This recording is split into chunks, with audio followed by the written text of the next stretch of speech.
அன்பான நண்பர்களுக்கு இனிய வணக்கம்.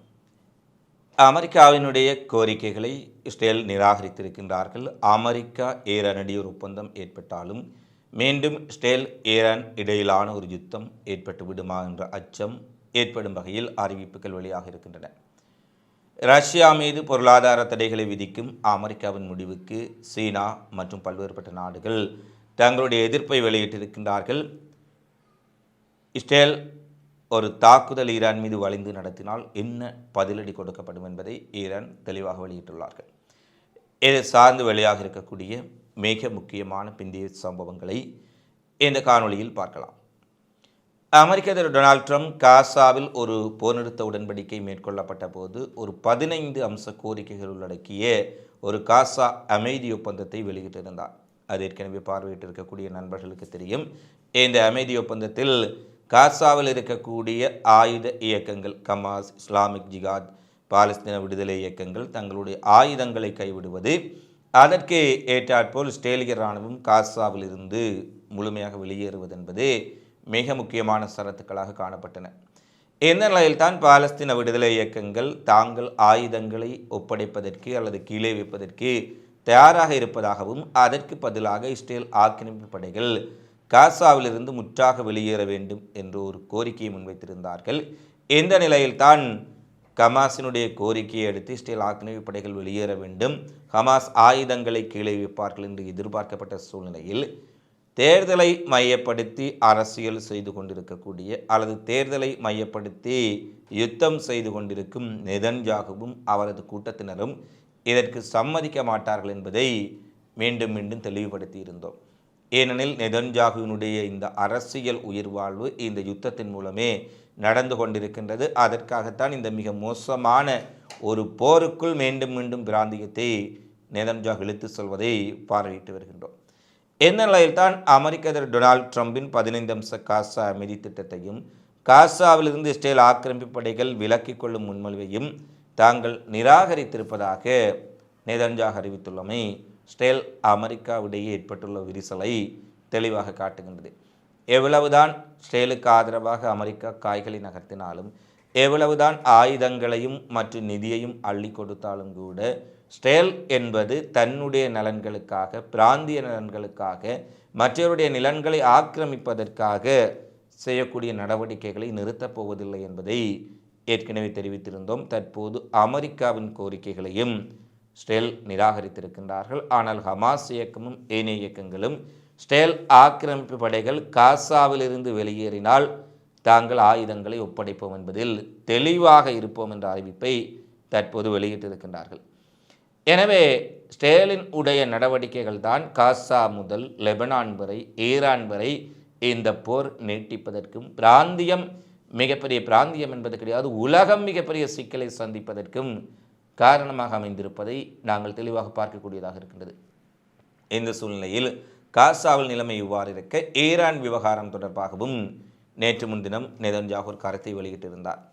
அமெரிக்கா மேற்கொண்டுள்ள இராணுவ நடவடிக்கைகளிலிருந்து பின்வாங்கினாலும் கூட ஈரான் மீது தனித்து தாக்குதல் நடத்துவதற்கு இஸ்ரேல் தயாராகி வருகின்றார்கள் என்றொரு விடயத்தை இஸ்ரேல் சார்பில் இருந்து நெதன்யாகு தரப்பினர் வெளிப்படுத்தி இருக்கின்றார்கள். அதாவது அமெரிக்கா மேற்கொண்டுள்ள இராணுவ நடவடிக்கைகளிலிருந்து அமெரிக்க படைகள் முழுமையாக விலகிவிட்டாலும், அமெரிக்க அரசு நிர்வாகம், ட்ரம்ப் நிர்வாகம் விலகி கொண்டாலும் கூட ஈரான் மீதான தாக்குதலை நாங்கள் நிறுத்தப் போவதில்லை, குறிப்பாக ராஜதந்திர வழிகளில் இருந்து வெளியேறுவதற்கு அனைத்து முயற்சிகளையும் அமெரிக்கா மேற்கொண்டு வரும் சூழ்நிலையில் அமெரிக்க ஆதரவின்றி ஈரான் மீதான தாக்குதலை நடத்துவதற்கு இஸ்ரேல் இராணுவம் தயாராகி வருகின்றார்கள் என்ற செய்தியை இஸ்ரேல் இராணுவ தரப்பிலிருந்து வெளியிட்டிருக்கின்றார்கள். அது மட்டுமல்ல, இஸ்ரேலினுடைய பிரதமர் நெதன்யாகு இன்னொரு விடயத்தையும் குறிப்பிடுகின்றார். ஈரான் தன்னுடைய அணுவாயுத திட்டங்களில் இருந்தோ, அணுவாயுதங்களை தயாரிக்கும் முயற்சிகளில் இருந்தோ பின்வாங்கியதாக தெரியவில்லை. எனவே நாங்கள் ஈரான் மீது அணுசக்தியை தடுத்து நிறுத்துவதை குறித்து தாக்குதல் நடத்துவதை தவிர வேறு வழியில்லை, அமெரிக்கா வெளியேறினாலும் தாக்குதலை நடத்தப் போகின்றோம் என்றொரு விடயத்தை தெரிவித்திருந்தார்கள். இது குறித்து ஈரானும் தற்போது உடனடி பதிலை கொடுத்திருக்கின்றார்கள். ஒருவேளை அமெரிக்காவுடன் ஒப்பந்தம் செய்து கொண்டு அமைதி ஏற்பட்டாலும் கூட இஸ்ரேல் ஈரான் மீது தாக்குதல் நடத்தினால் இஸ்ரேலை சுக்குநூறாக்கும் வகையில் ஏவுகணைகளை மிக பெரிய அளவில் தயார் செய்து வைத்திருப்பதாகவும் கடந்த முறை போரில் பயன்படுத்தாத இதுவரை களத்திற்கு வராத பல நாசகார ஏவுகணைகள் இஸ்ரேல் மீது ஏவப்படும் என்பதை ஐஆர்ஜிசியினுடைய தளபதி தெரிவித்திருக்கின்றார். ஷெபர்கயான் மற்றும் பல்வேறுபட்ட ஏவுகணைகளை விட பல மேம்பட்ட ரகங்கள், இதுவரை பயன்படுத்தாத ரகங்கள் தயாராக இருப்பதாகவும் அந்த ஏவுகணைகள் மிகப்பெரிய அளவில் தயார் செய்து இஸ்ரேல் ஒரு தவறான முடிவெடுத்து அமெரிக்காவுடன் ஒப்பந்தம் செய்து கொண்ட பின்னர் எங்கள் மீது ஒரு போரை திணித்தால் இஸ்ரேலை இருந்த தடம் தெரியாமல் அழிப்பதற்கேற்ற வகையில் நாங்கள் ஏவுகணைகளை தயார் செய்து வைத்திருக்கின்றோம் என்ற செய்தியை தற்போது ஈரான் இராணுவம் வெளியிட்டிருக்கின்றார்கள். எனவே அமெரிக்கா ஈரானிடையே ஒரு ஒப்பந்தம் ஏற்பட்டு ஒரு சமாதான முயற்சிகளூடாக அமைதி வந்தாலும் கூட இஸ்ரேல் ஈரான் போர் என்பது தவிர்க்க முடியாத ஒன்றாக மாறப்போகின்றதா என்பதும் மிகப்பெரிய கேள்வி. ஈரான் இராணுவமும் இஸ்ரேலுக்கு தகுந்த பதிலடி கொடுக்கப்படும் என்பதை அறிவித்திருக்கின்றார்கள்.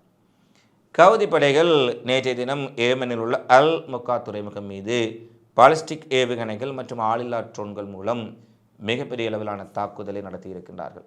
ஏற்கனவே குறிப்பிட்டிருந்தோம், பாகிஸ்தான் துருக்கியிடம் ஒப்பந்தம் செய்திருப்பதால் சவுதி அரேபியாவுக்கு எந்த பலன்களும் கிடையாது. என்னவென்றால் சவுதி அரேபியாவினுடைய பணத்தை இவர்கள் பெற்றுக்கொள்ளலாமே தவிர ஏமனை எதிர்த்து கவுதிகளை எதிர்த்து இவர்களால் தாக்குதல் நடத்த முடியாது என்பதை தெரிவித்திருந்தோம். ஒப்பந்தம் செய்யப்பட்டு சில நாட்களின் பின்னர் தான் தாக்குதலை கவுதிகள் அதிகப்படுத்தி இருக்கின்றார்கள். இந்த அல்மக்கா துறைமுகம் மீது பாலிஸ்டிக் ஏவுகணைகள் ட்ரோன் தாக்குதல் நடத்தப்படும் பொழுது சவுதி அரேபியாவில் இருந்து இந்த சவுதி ஆதரவு ஏமன் படைகளுக்கு ஆயுதங்கள் மிகப்பெரிய அளவில் கொண்டு வரப்பட்டு அங்கே இறக்கப்பட்டதாகவும் இந்த ஆயுதங்கள் கப்பல்களில் வந்து இறங்கக்கூடிய துறைமுகத்தை தான் தாங்கள் குறிவைத்து சவுதி அரேபியா தங்களுக்கு எதிராக ஏமன் படைகள் பயன்படுத்துவதற்கு அனுப்பிய ஆயுதங்களை கப்பலுடன் சேர்த்து அளித்திருப்பதாக கவுதிகள் தெரிவித்திருக்கின்றார்கள். சவுதி ஆதரவு படைகளுக்கு சவுதியினுடைய இராணுவ பொருட்கள், மிகப்பெரிய அளவிலான ஏவுகணைகள், வெடிமருந்துகள் அனுப்பப்பட்டிருப்பதை சவுதி அரேபிய ஊடகங்களும் தற்போது உறுதிப்படுத்தி இருக்கின்றார்கள். எனவே சவுதி அரேபியாவிலிருந்து ஏமன் படைகளுக்கு, சவுதி ஆதரவு பெற்ற ஏமன் படைகளுக்கு ஆயுதங்கள் அனுப்பப்பட்ட நேரத்தையும் இடத்தையும் கப்பலையும் எவ்வாறு துல்லியமாக குறிவைத்து கவுதிகள் தாக்குதல் நடத்தி இருக்கின்றார்கள் என்பது இவர்களுக்கு மிகப்பெரிய ஒரு சிம்ம சொப்பனமாக மாறியிருக்கின்றது. துல்லிய தாக்குதலில் சவுதி அரேபியாவிலிருந்து சென்ற ஆயுதங்கள் அளிக்கப்பட்டிருக்கின்றன. அதே போல கவுதி படைகள் தங்களுடைய தற்கொலை ட்ரோன்களின் மூலம் சவுதி அரேபியாவின் ஜிசானில் உள்ள அரம்கோ சுத்திகரிப்பு நிலையம் மீதும் பாரிய அளவிலான தாக்குதலை நடத்தி இருக்கின்றார்கள். அன்சாருல்லா அமைப்பு நடத்திய இந்த தாக்குதல்களில் ஜிசான் சுத்திகரிப்பு நிலையம் ஒரு நாளைக்கு 4 லட்சம் பீப்பாய்கள் கச்சா எண்ணெய் உற்பத்தி செய்யக்கூடிய ஒரு உலகின் மிகப்பெரிய சுத்திகரிப்பு ஆலை. இதன் மீது கவுதிகள் நடத்திய தாக்குதலில் ஏற்பட்ட தீ விபத்தை தாங்கள் அணைத்து விட்டோம் என்று சவுதி அரேபியா கூறினாலும் கூட இந்த தாக்குதல் எவ்வாறான சேதங்களை ஏற்படுத்தி இருக்கின்றது, சவுதிக்கு எவ்வாறான சிக்கல்களை ஏற்படுத்தி இருக்கின்றது என்ற விவரங்கள் இதுவரை வெளியிடப்படவில்லை. எனவே சவுதி அரேபியா ஏமன் கவுதி படைகளால் மிகப்பெரிய அச்சுறுத்தலுக்கும் நெருக்கடிக்கும் உள்ளாக இருப்பதை பார்க்கக்கூடியதாக இருக்கின்றது. ஏற்கனவே குறிப்பிட்டதை போலத்தான் சவுதி கவுதிகளிடம் ஒரு ஒப்பந்தம் செய்து தப்பிக்கலாமே தவிர வேறு எந்த நாட்டிடம் ஒப்பந்தம் செய்தும் தங்களை பாதுகாத்து கொள்ள முடியாத ஒரு நிலைதான் தற்போது காணப்படுகின்றது. சிரியாவினுடைய அரசு ஒரு அதிரடியான முடிவு எடுத்திருக்கின்றார்கள். சிரியாவின் உள்ள இருக்கக்கூடிய காமேனியம் விமானப்படை தளம் ராடஸ் துறைமுக பகுதிகளை ரஷ்யாவுடன் கூட்டு இராணுவ பயன்பாட்டிற்காக வழங்கும் ஒரு ஒப்பந்தத்தில் கச்சாத்திட்டிருக்கின்றார்கள். அதாவது மிக முக்கியமான கமேனியம் விமானப்படை தளம், ராடஸ் துறைமுக பகுதிகள் ஒரு கேந்திர முக்கியத்துவம் வாய்ந்த இடத்தில் அமைந்திருக்கக்கூடிய சிரியாவினுடைய மிக முக்கிய பகுதிகள். இவற்றை ரஷ்யாவுடன் இராணுவ பயன்பாட்டுக்கு வழங்கும் ஒப்பந்தத்திற்கு சிரியா வந்திருப்பது இதுவரை அமெரிக்காவினுடைய சார்பில் அமெரிக்க பக்கத்தில் நின்றிருக்கக்கூடிய சிரியா அல்ஜோலானியினுடைய அரசாங்கம் தற்போது ரஷ்யாவுடன் சில பாதுகாப்பு ஒப்பந்தங்களை மேற்கொண்டிருப்பது மத்திய கிழக்கில் அமெரிக்காவின் செல்வாக்கு படிப்படியாக குறைந்து வருவதை தெளிவாக பார்க்கக்கூடியதாக இருக்கின்றது. ஏனெனில் ஈரான் அதற்குரிய அத்தனை வேலைகளையும் செய்து விட்டார்கள், செய்ய தொடங்கிவிட்டார்கள், செய்து கொண்டு இருக்கின்றார்கள். அதில் எந்த மாற்று கருத்தும் இல்லை. மத்திய கிழக்கில் அமெரிக்காவை ஒரு டம்மி பீஸாக ஈரான் மாற்றிக்கொண்டிருக்கின்றது. இந்த நிலையில்தான் ரஷ்யாவுடன் ஒரு ஒப்பந்தத்தை சிரியா இந்த வேளையில் செய்திருக்கின்றார்கள் என்பதையும் பார்க்கக்கூடியதாக இருக்கின்றது. அமெரிக்காவின் யூட்டா மாநிலத்தில் பரவி வரும் பாரிய காட்டுத்தீயை கட்டுப்படுத்தும் பணியில் ஈடுபட்டிருந்த 2 ஹெலிகாப்டர்கள் ஒன்றுடன் ஒன்று நேருக்கு நேர் மோதி வெடித்து சிதறியதில் 3 பேர் உயிரிழந்திருப்பதாக அமெரிக்க செய்திகள் தெரிவிக்கின்றன.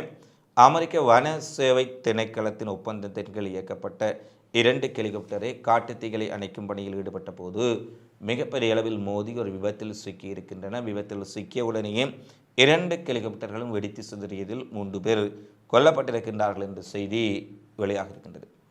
சீனாவின் கிழக்கு கரையை டொல்பின் சூறாவளி தாக்க உள்ள நிலையில் 2000க்கும் மேற்பட்ட விமான சேவைகள் ரத்து செய்யப்பட்டுள்ளதுடன் 5 லட்சத்துக்கும் மேற்பட்ட மக்கள் பாதுகாப்பான இடங்களுக்கு வெளியேற்றப்பட்டுள்ளார்கள். சூறாவளியின் தாக்கம் தீவிரமடைந்துள்ளதை அடுத்து நாட்டு முழுவதும் பல பகுதிகளுக்கு சிவப்பு எச்சரிக்கை விடுக்கப்பட்டு மக்கள் அவசியமின்றி வெளியில் பயணிக்க வேண்டாம், எச்சரிக்கை மிக்க பகுதிகளில் இருப்பவர்கள் எந்நேரமும் வெளியேறுவதற்கு தயார் நிலையில் இருக்க வேண்டும். இந்த சூறாவளி தாக்கத்தை அடுத்து மிகப்பெரிய அளவில் கனமழை பெய்யக்கூடும் என்பதால் வெள்ளப்பெருக்கு மற்றும் நிலச்சரிவு ஏற்படும் என்ற எச்சரிக்கைகளும் விடுக்கப்பட்டுள்ளமை சீனாவில் பதற்றத்தை ஏற்படுத்தியுள்ளது. இவைதான் இன்றைய நாளில் வெளியான மிக முக்கியமான செய்திகளாக நிகழ்வுகளாக பதிவாக இருக்கின்றன. தினந்தோறும் உலகெங்கும் நடைபெறும் செய்திகளை உடனுக்குடன் அறிந்து கொள்ள அகிலம் சேனலை சப்ஸ்கிரைப் செய்து கொள்ளுங்கள். இந்த காணிப்பதி தொடர்பிலான உங்களது மதிப்பான கருத்துக்களை தவறாமல் கமெண்ட்ஸில் பதிவிடுங்கள். மீண்டும் இன்னொரு காணொளியில் சந்திப்போம். நன்றி, வணக்கம்.